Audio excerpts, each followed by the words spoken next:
Welcome to a deep dive into something, well, incredibly familiar, I think. A challenge many of you listening right now have probably faced. That utterly frustrating moment when an English word is right there on the tip of your tongue, you know it, and it just vanishes. Poof, That gone. Well, it's that silence, isn't it? Yeah. The mind just goes blank and the pressure builds, and suddenly the word you desperately need seems to disappear into this black hole. It happens to learners, Yeah. definitely. But honestly, even to people who've spoken English for years. Absolutely. And today, we're not just talking about that feeling. We are taking a deep dive into source material that offers a profoundly human and surprisingly simple perspective on exactly this struggle. We have this really powerful narrative from a listener, the story of a young woman named Anna, and her journey through what she actually came to call the strange silence. Right. So our mission today is to go beyond just acknowledging this problem.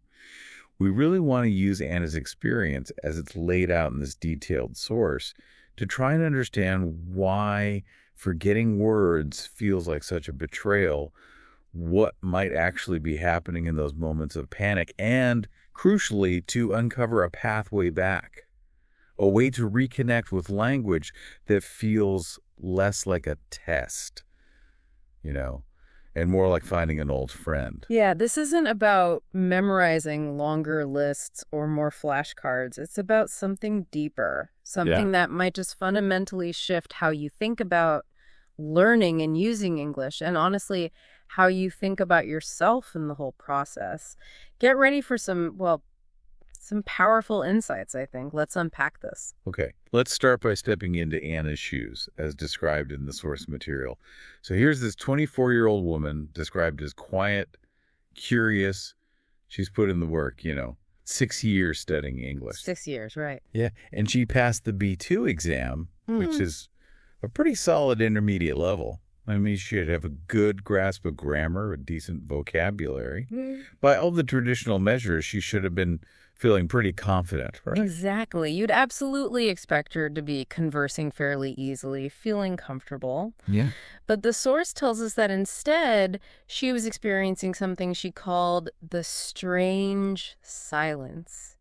And it wasn't just like occasional hesitation, it was words she knew, common words even, just vanishing when she needed them most. Yeah, the narrative gives us these specific, really relatable examples, like needing the word desire and just finding emptiness instead, Mhm. or trying to talk about making a change on the bus route and just freezing up, Mm-hmm. or being absolutely exhausted, but only managing to say a week tired. And this wasn't a one-off thing. The source says it was happening daily, just leaving her stranded in conversations. And the emotional weight of that, it's so palpable in the source material. It wasn't just inconvenient, it led to panic, embarrassment, that hot flush creeping up your neck feeling. She felt stupid, like her brain was broken.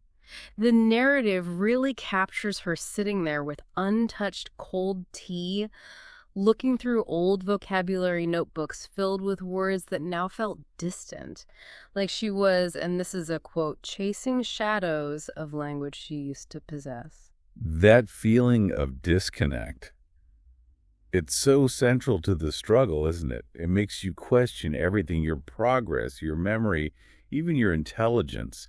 You've studied, you've passed the tests, and yet in the moment, the words just desert you. It's so easy to internalize that as some kind of personal failing. Definitely. And the source shows us Anna really hit a low point with this, but it also describes her turning point. She just decided she couldn't live like this anymore. This wasn't just something to endure, it was a problem she felt she had to fix. She vowed to understand why this was happening and find a way to, well, remember again. And this is where the narrative takes a really fascinating turn, introducing the first key insight, I think. Her journey didn't start with another grammar book or some fancy vocabulary app. No, it began with a mysterious message, seemingly out of nowhere, that planted this radical idea. You don't forget words, You forget how to feel them. You don't forget words, you forget how to feel them. That line is, wow, it's provocative, isn't it? It immediately pushes back against the common assumption that forgetting is purely a memory storage issue. It suggests there's this whole emotional dimension at play. Exactly. The source tells us Anna was confused by it, obviously, but also intrigued enough to ask, can you help me? Which led her to meet Eve, the memory mentor.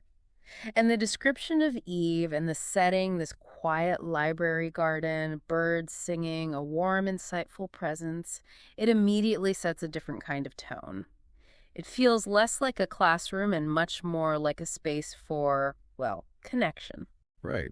And his core message really doubles down on that mysterious initial contact. She explained that forgetting words isn't primarily about poor memory recall in the traditional sense. It's often linked to fear, to the pressure of performing, and to internal judgment. This is a crucial insight right here. Yeah. Words, Eve says, are not just data. Words are feelings. Words are feelings. Think about that for a moment. Yeah. We often treat language learning like we're just storing facts in some kind of database. But if words are feelings, then maybe the reason they disappear under pressure is because our feelings in that moment, anxiety, fear, self-consciousness, are somehow overwhelming the connection to the words themselves. Precisely. And this led Eve to introduce an approach that sounds, well, almost childishly simple, maybe. But it's profoundly effective according to the source. The radical idea was this: English needs to stop being a test you pass or fail, and start becoming more like a friend, something you engage with joyfully, almost like a child discovering their first language, feeling safe, feeling relaxed, feeling curious. That's the key. Okay, so what was the method then, if it wasn't drills or lists? Well, the method itself sounds completely unconventional. Eve gave Anna a simple notebook, told her to choose one word a day, just one. But instead of just writing a definition and synonym. Right, the usual stuff. Exactly. She had to immerse herself in it, draw it, feel it, tell a little story about it, use colors, sounds, even sing it if she wanted to. This wasn't about passive input. It was active, multisensory, deeply emotional engagement. You can almost hear Anna's internal reaction, can't you? The source captures it perfectly. That sounds weird. It goes against pretty much everything she'd likely been taught about language learning. But that desperation, that feeling of chasing shadows, it made her willing to try this weird method. And the source gives us these beautiful, specific examples of her first steps. Her very first word was hope. She didn't just write it down. She drew a candle flickering in the dark. She wrote a sentence about carrying light even when it's dim, and she read it aloud, actually placing her hand on her heart as she did. Wow. So she described the word hope no longer feeling like just letters on a page, but becoming something warm, a feeling she could genuinely access internally. And her second word was courage, right? Drawing a lion. Yeah, drawing a fierce lion, listing small acts of bravery she could do, saying the word to herself in the mirror. It's not just vocabulary building in the abstract. This is building a real emotional connection to words. It's like integrating them into her lived experience, her body, her feelings, not just storing them in some cognitive file cabinet way up in her head. Exactly. And the immediate impact, as described in the narrative, is really striking. The source says the very next time she spoke English, when she needed the word hope, it didn't vanish into that black hole. It just popped into her head, it says, like a friend waving hello. The panic wasn't there. The freezing wasn't there. There was just flow. That shift from freezing to flow, that seems like a key takeaway here. It wasn't about suddenly remembering the word better as data, maybe. It was more about the emotional link to the word bypassing that fear response that had previously shut down her access to it. That's it. This is where Anna really began to understand Eve's insight. Reconnecting with the feeling of the word unlocked the access to the word itself. It's quite profound, actually. So with this newfound understanding, Anna kept going. The source describes her notebook filling up not with these sterile lists, but with vibrant, colorful pages. Words weren't just defined, they were lived. Grateful wasn't just a synonym for thankful. Right. It was linked to a drawing of her grandmother's kind, worn hands. Yeah. Brave wasn't just an adjective. It was the feeling of climbing a mountain she feared. Joy wasn't abstract. It was a little sketch of her cat, Luna, purring. She was embedding words into her life, making them personal anchors. This wasn't just her vocabulary list anymore. It was her life, expressed in English words. She owned them now in a different way. Exactly. But just as she was building this really strong internal connection, a new external challenge popped up. An invitation arrived from a friend for an English storytelling night. Not just to attend, but actually tell a story. Oh, wow. Okay. Big step. Huge step. And the narrative captures her immediate visceral reaction. Despite all her progress, that old fear just flared right up. Her fingers trembled. The automatic thought was, haha, no way I'd forget every single word on stage. Which highlights another key point, I think. Progress doesn't necessarily eliminate fear entirely. Right. It just gives you better tools to face it. So she went back to Eve, the mentor. She did. And Eve's response here is so crucial for anyone facing performance anxiety, really. Fear, she said, is okay. It simply means you care, and mistakes. You will make them, Eve said simply. And it's okay. Mistakes are not the end. They are the beginning. That reframing of mistakes is so vital. It shifts them from being evidence of failure to being, well, markers of progress, opportunities for learning. And Eve's advice for the speaking challenge itself was profound, wasn't it? It really was. Don't try to remember every word, she said. Speak from feeling. Speak from truth. Let the words come from your heart, not from a perfect script. Which means prioritizing authentic expression over linguistic perfection. So Anna prepared, choosing the word voice. She drew herself on a stage, hand on her chest, and wrote this simple, powerful affirmation. My voice is not perfect, but it's mine, and it matters. Connecting that abstract idea of having a voice to a physical gesture and a declaration of self-worth, powerful stuff. Yeah. So fast forward to the night. The source sets the scene, warm lights, friendly faces. It sounds like a supportive environment. But Anna's body language, those physical symptoms of fear, they were still there. Sweaty palms, pounding heart. It shows that even with all the preparation, the physical response to fear can still be very present. Okay, so she was called to the podium. She walked up, held her notebook, looked out at the faces, opened her mouth. And the source describes the silence, that terrifying blankness again. The internal panic must have been just immense facing the black hole returning, but this time in front of an audience. But this time, she had her tool. The narrative describes her closing her eyes, placing her hand on her chest, and remembering the first word she had truly felt, not just remembered. Hope. Back to the first one. That feeling, that anchor, pulled her back. She opened her eyes and began. And not by launching into some perfectly rehearsed speech, right? But starting slowly with vulnerability. Exactly. She spoke about her past struggle, that feeling of being stupid and broken when she forgot words. She shared the whole concept of feeling words. And the source highlights that powerful moment when she articulated the shift. I used to think I was bad at English. I wasn't broken. I was just afraid. I was trying to speak English like a machine, not like a human. That line, it just resonates so deeply, doesn't it? It names the real struggle for so many learners. And by being vulnerable, by speaking her truth from that place of feeling, she connected with the audience. The source describes them listening intently, even smiling when she talked about words returning like a bird landing on my hand. That's a beautiful image. Her closing sentence became a kind of personal motto, didn't it? And it's a powerful takeaway for all of us.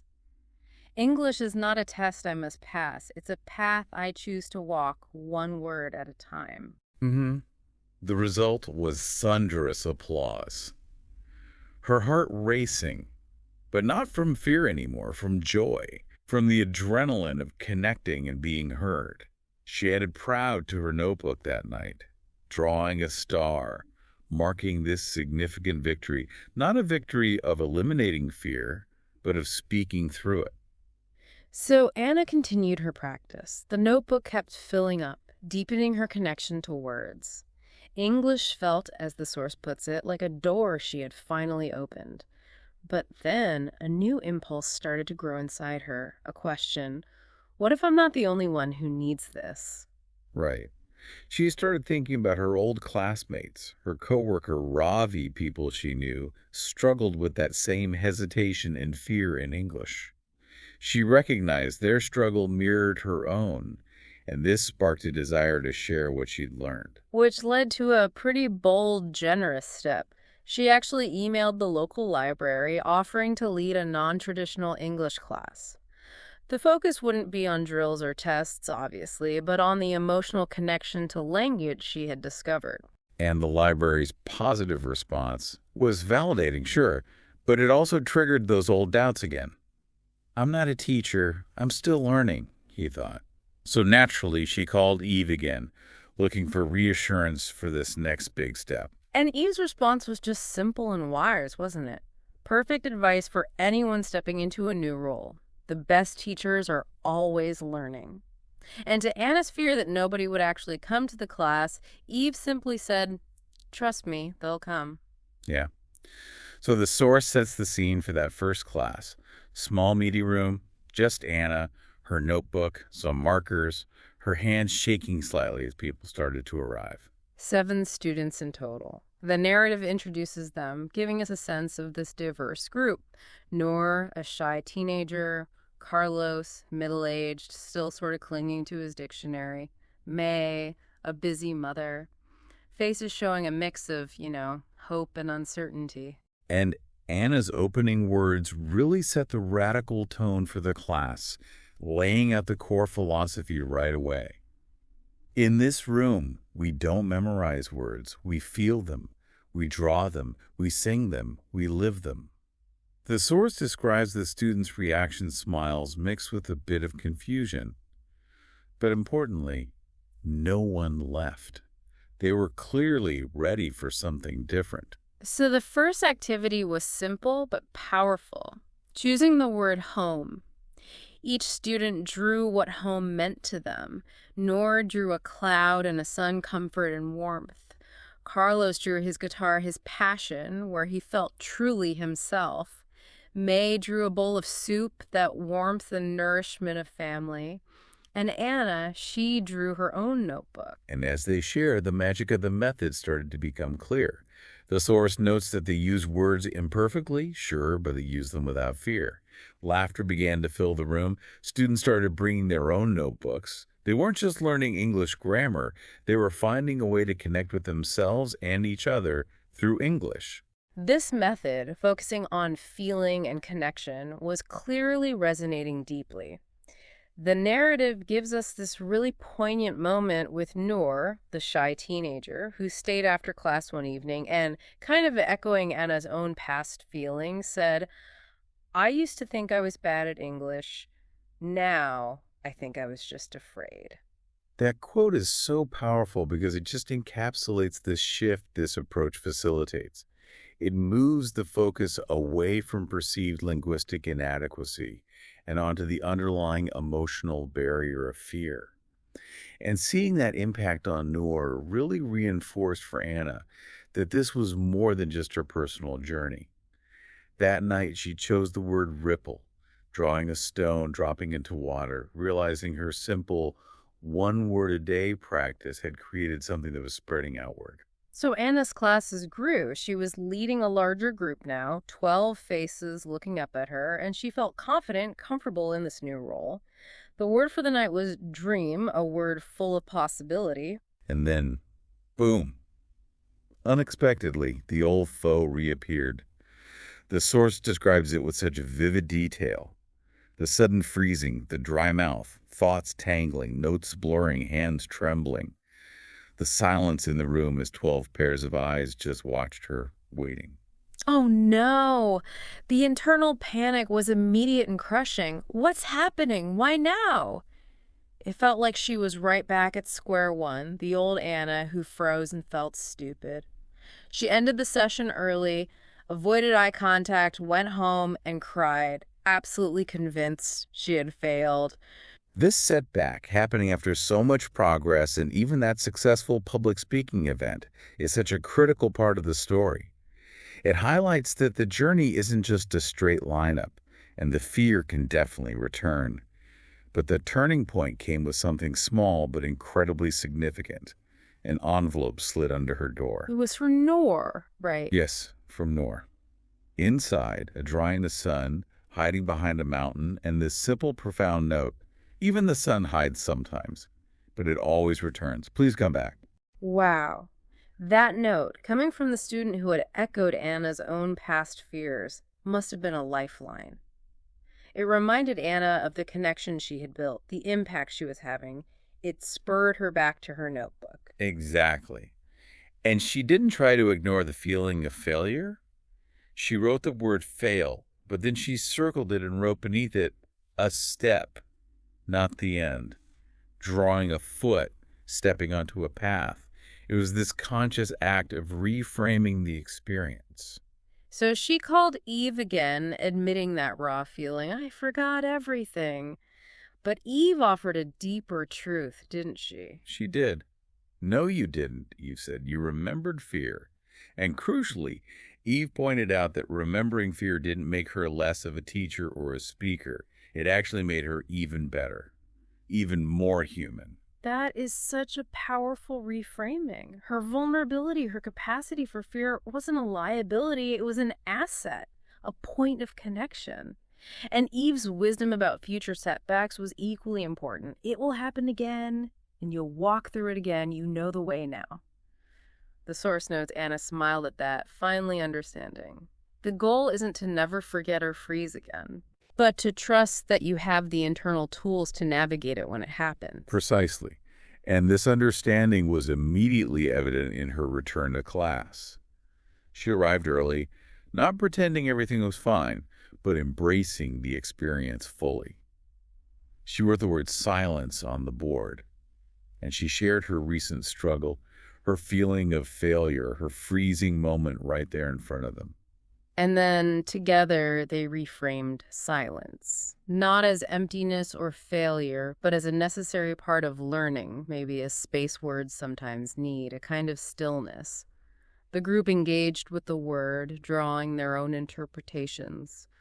Carlos drew a quiet beach at night, May her baby sleeping peacefully, Noor a girl with her eyes closed in contemplation, Anna her own face with a hand on her heart. The key learning here for both Anna and her students was transformative. Forgetting wasn't the enemy, silence could hold meaning, and their journey was one of continuous growth, even through moments of apparent failure or blankness. Anna's word for this section became resilience, drawing a tree bending fiercely in the wind but not breaking, writing, even when I forget, I still remember who I am. Anna's journey, moving from this deep personal struggle to helping others, led to a really remarkable culmination described in the source, the arrival of a formal invitation. Cream-colored, heavy paper, an invitation to speak at the annual Language Learning Conference. Yeah, big deal. And the compliment was clear and impactful. Your journey has inspired many. Anna's reaction. Just disbelief, laughter, me, speak, at a conference. The immediate memory of past freezing, the panic. But alongside that fear, the source tells us, came the deeper memories. Coming back after freezing before the people who stayed, Noor's note under the door. Those memories were like anchors, reminders of her resilience and the real impact of her vulnerability. Still, she called Eve one last time, admitting her deepest fear. What if I freeze again? And Eve's simple, profound advice, really a distillation of everything she taught Anna. Then speak from the silence. That's where your truth lives. Wow. So Anna accepted the invitation. The weeks leading up were filled with intense nerves, writing, practicing, forgetting lines, panicking. But this time, she didn't give up. She knew the way through the fear now, or at least how to navigate it. The day arrived. A full auditorium, people from all over the world. Anna backstage, heart pounding, those familiar physical symptoms of fear returning with a vengeance. She was called to the podium, walked out, looked at this sea of faces, and froze, just like before. Notes blurred, breathing quickened, hands shook. The silence returned. But this wasn't the old silence of failure, was it? This was the silence she had learned to understand. She closed her eyes, placed a hand on her chest, connecting with her anchor word, her first word, the feeling of hope. And she opened her eyes and began. Not with some polished academic presentation, but with raw vulnerability. She identified herself not as a teacher or an expert, but as a forgetter, a drawer, a dreamer. She stated her past belief, forgetting words meant I was failing, and contrasted it directly with her profound new understanding. Now I know it means I'm growing. She shared her entire journey. The cafe struggle, the notebooks, the class, the setback, the return. She even used visuals, showing drawings from her students, Noor's clouds, May's soup, holding up her own notebook as a symbol of her journey, her fears, her silences, and her rediscovery. And then in a moment of pure connection that must have resonated throughout the whole auditorium, she asked, "How many of you have forgotten a word in English?" And apparently every hand went up, and her response delivered with this quiet power. Then we're all learning, and we're all brave. Goosebumps. The impact was immense. People came up afterward, some with tears in their eyes, saying her story was their story, that she had given them courage, made them feel less alone. That night, she added voice to her notebook again, drawing a microphone, transforming into a bird flying from her heart, writing, "Even when I forget the words, I still have something to say." This wasn't just about English anymore, was it? It was about finding the courage to express your true self. Not at all. It became much bigger. And the final scenes in The Source really bring Anna's journey full circle and show that lasting ripple effect. We see her in the quiet library room where her class began, on her last day before starting a new job, leading a citywide program based on her methods. And in that room, she performs this final symbolic act. She opens her notebook to the last page, writes the word begin, and draws her feet standing on a path, with sketches from her journey behind her and a sunrise ahead. A beautiful visual representation of moving forward, but carrying her past lessons with her. And she writes a letter to the next teacher who will take over the class. The Source shared key phrases from that letter, which are really a distillation of the core philosophy. Acknowledging the next teacher's potential fear or uncertainty, reminding them you don't need to be perfect, you just need to listen. And the heart of the letter lies in its message about the students, right? Let others find their words, even if they forget them sometimes, especially if they forget them.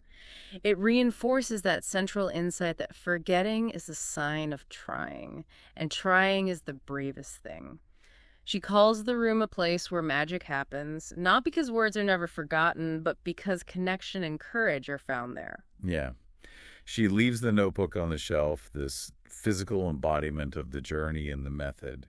And as she leaves, Noor, Carlos, May, and others are waiting outside to say goodbye. Noor gives her a hand-drawn journal, "Your new beginning." And Anna's final words to them as she steps out into the sunlight are incredibly moving. You are my teachers, too.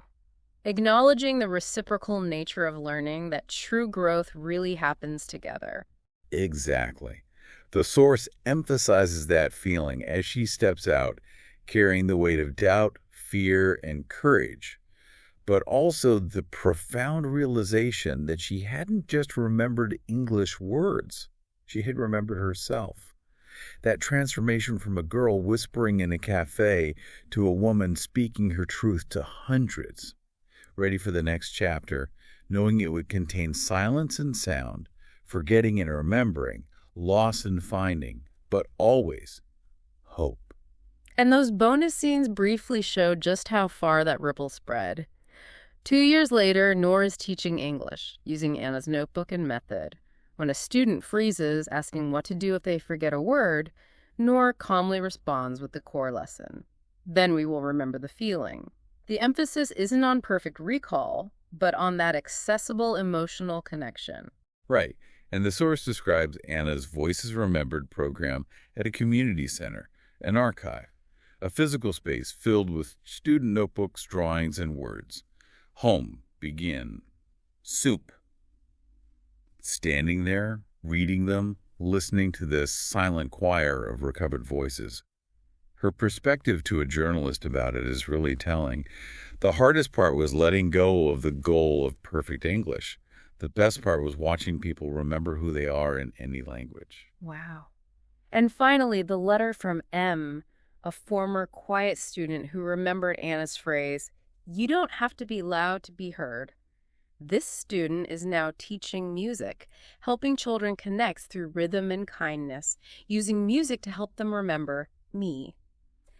Adding this letter to the archive just solidifies the idea that this journey, sparked by forgetting words, became a journey about remembering yourself, finding your voice, and helping others do the same in any form of expression. That's a powerful testament, isn't it, to how focusing on the human element, that emotional connection, can unlock far more than just vocabulary. It can build confidence, community, and, well, courage. So bringing this back to you, listening right now, maybe today you felt that familiar frustration of forgetting an English word.